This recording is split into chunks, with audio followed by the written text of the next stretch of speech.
Here we are again. Hello everyone, my name is Max Aaron James. This is a review of the film Meet the Snows, about a young woman who gets abducted and her family has to do a search for her to find her within a certain period of time. I believe it's 24 hours. Film is directed by Robert Peters, stars Ronald Taylor, who's also the creator of the concept, as well as Priska Outland, Kwasi Akuoko, Bree Poppy, Aubrey Ebony, Dustin Wilkes, a collection of up-and-coming or aspiring actors. Now, this film, watching it, reminded me that there are tiers to the quality of films that are out there. And before streaming, there are usually two, right? Ones that are cinematic, should be in the theaters, and others that feel like they should be on television. And we usually see those on television. Occasionally, you will get a bad one that is in theaters and you're like, why did I pay money for this? But that's usually the tiers. Now with streaming services,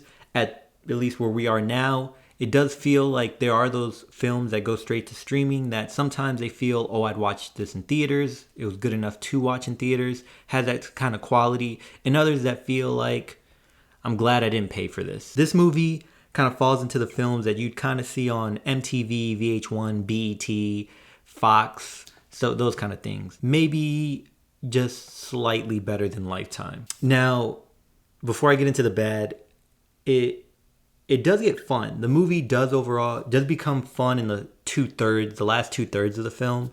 It seems to know where it's going or how the product's gonna come out. So maybe the director started allowing it to be more fun and not taking itself too seriously.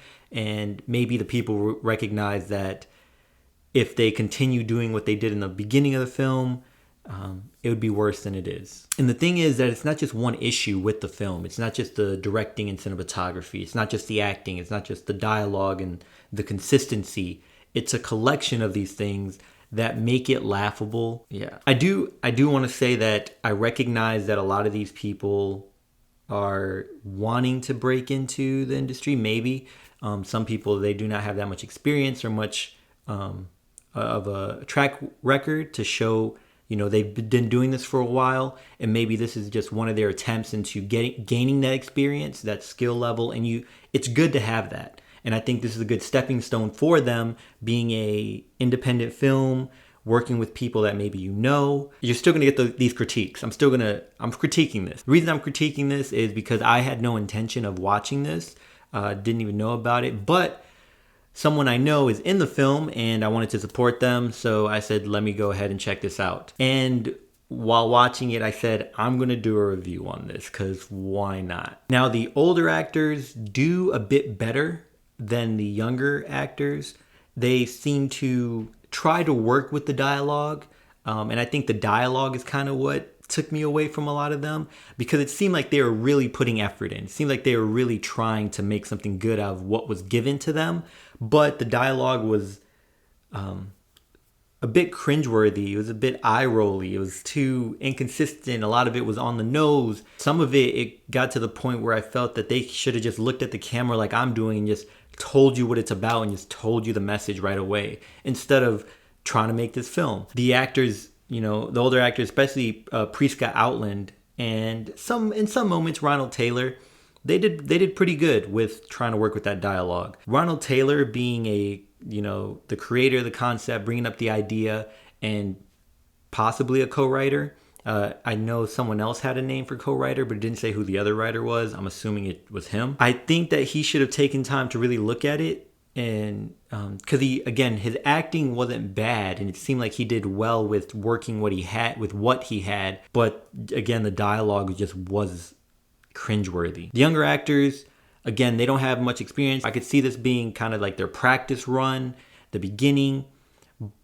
Thing is, with acting, like many other skills, it takes hours and hours of beating at your craft and practicing and learning. And I don't mean hours within a certain amount of years. I mean hours committed to this within a short period of time, right? The consistency is what leads to these habits and learning new tricks and learning things about yourself and what you do best when performing. And with that being said, I think all the actors, for the most part, had a moment, like there were glimpses, or at least a glimpse throughout the film for each one where I saw potential in them, where I saw that maybe you could be more, you could be better, right? If you took the time to really practice. And I hope they do. Hope they continue doing that. I hope Ronald Taylor and Robert Peters watch this film and see their mistakes and see where they could fix things and understand why there were some issues with this film. Now, the cinematography and directing, it was a bit much. There's this thing with the quality, like that I said earlier, about it feels like it should be on television, and I'm glad it was free. I'm pretty glad, because I wouldn't want to subscribe or pay for a subscription, especially just to watch this. Now, the way it looks feels very television. It feels very cheap, and it doesn't. And I don't think having a low budget or even no budget is an excuse, because we've seen student films, we've seen people film with their iPhones and make these films that look fantastic, right? One thing I know is that no one comes out perfect, right off the bat, directing perfectly, filming perfectly, writing perfectly, and I understand that, and I hope that this is a good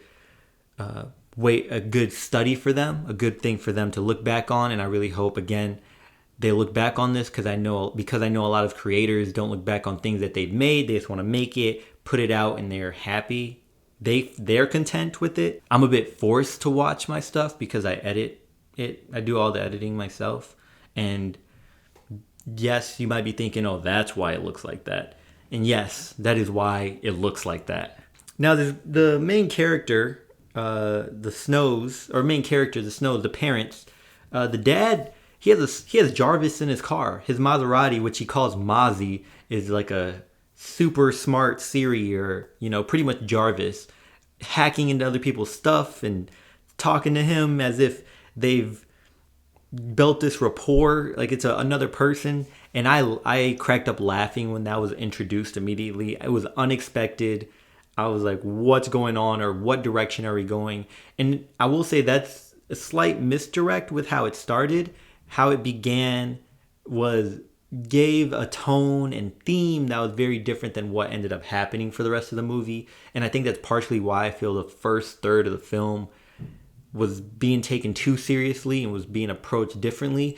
That felt like the start of a completely different film, or actually the start more so of a daytime TV show, right? A crime mystery show.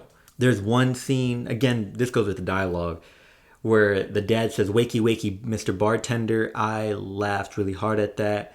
Then he brings up diplomatic immunity, which I'm wondering if they really know what that means, considering, and I guess he's supposed to be from another country, but he served for the U.S. military. These were all Air Force. Like, this guy had the A1C stripes of the old Air Force uniform. And he had a full-on clean-shaped beard. Another thing I want to point out is that the cops in the film are trash, dumb. They point out that there have been multiple young women that have been kidnapped or gone missing, and the last place they were spotted is at the same location as the young woman that is kidnapped and leads to the story starting. And you would think, oh, dozens of women have been missing and this is the last place they've been to. Oh, who's the Uber driver? Oh, the Uber driver is the same all the time. And yeah, it was just, there are some fight scenes, one that was whatever. Then there are two fight scenes that I see like potential in them. Maybe if they rehearsed it more, if they tried to add more, then it would feel more real or look better.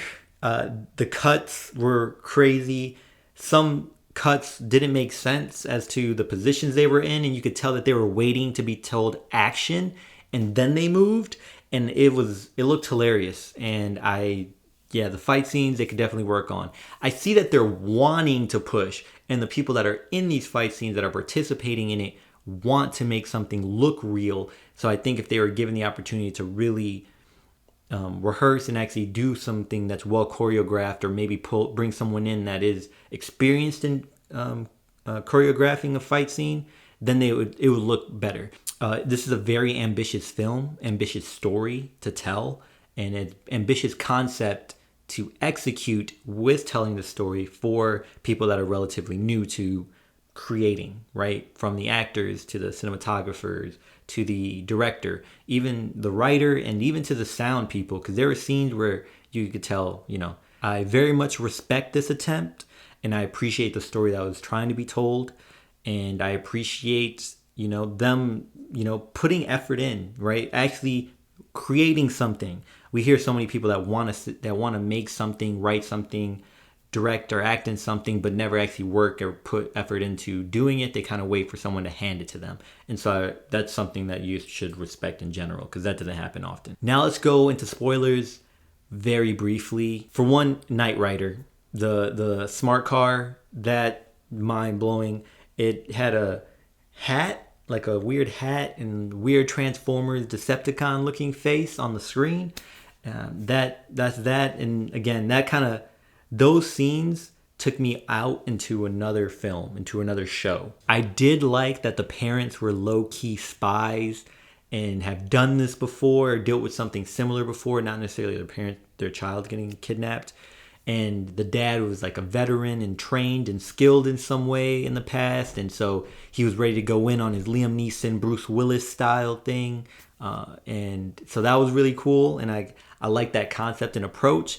And especially implementing or integrating these other ideas into it, and not necessarily trying to follow that same formula that the Liam Neeson and Bruce Willis films tried to do. They tried to add some more depth into the character, the father particularly, when he flipped his coin and he's like heads or tails, to allow the guy to allow the person he was fighting with choose, and that would determine his fate. But they didn't do that for the rest of the movie, and they didn't add anything else to the rest of the movie of where maybe he plays games with these people. And so that was kind of a throwaway and had no point to it looking back on that. And again with that was around the time when I realized that the film was not going to take itself seriously. And again, I feel that they realized that this movie would be seen as a complete joke if they kept taking it as serious as the beginning was. And maybe that was the way that it felt in the beginning, was because of the two actresses that were taking up the screen time in the beginning. They didn't really take up screen time for the rest of the film. One actress in particular kind of just disappeared. The other one didn't show up until the very end. So maybe it was them, right? Or maybe how they were coming across. But it also, the dialogue, it felt very, this is serious. And maybe as they were writing it, and I can see this as a writer myself, you kind of just think, let me just have fun with this. Let me not take this too seriously. This is goofy.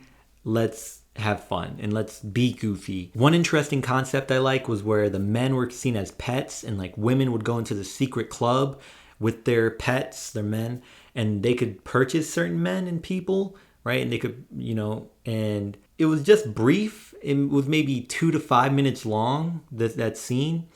And then the main characters and the parents end up getting drugged. They wake up in that club empty. And I'm just thinking, well, why didn't you just get rid of them and like move them somewhere? And I think at that point they felt that they just needed to push the story forward and kind of hurry up and get to the end. Because I would think that you enter the secret club, you get drugged, and you're kidnapped, and they know who you are. I would guess that's why they got drugged. That they would kidnap you, drop you somewhere, kill you. Something. Many glimmers of good ideas and good concepts, but put in less experienced hands. And that's fine. Again, I love the ambition, and I appreciate that. And that motivates me to, keep trying to do better and try to do more. And I'm sure that inspires a lot of other people to continue creating. I'd say go ahead, support creatives, support people in your local area. So yeah, that's all I got. Have you seen it? I mean, if anything, go check it out. It's free to watch. Share your opinions on it. Until next time, y'all take care of each other. Check up on one another. Check up on yourself. And remember, potential has no limit.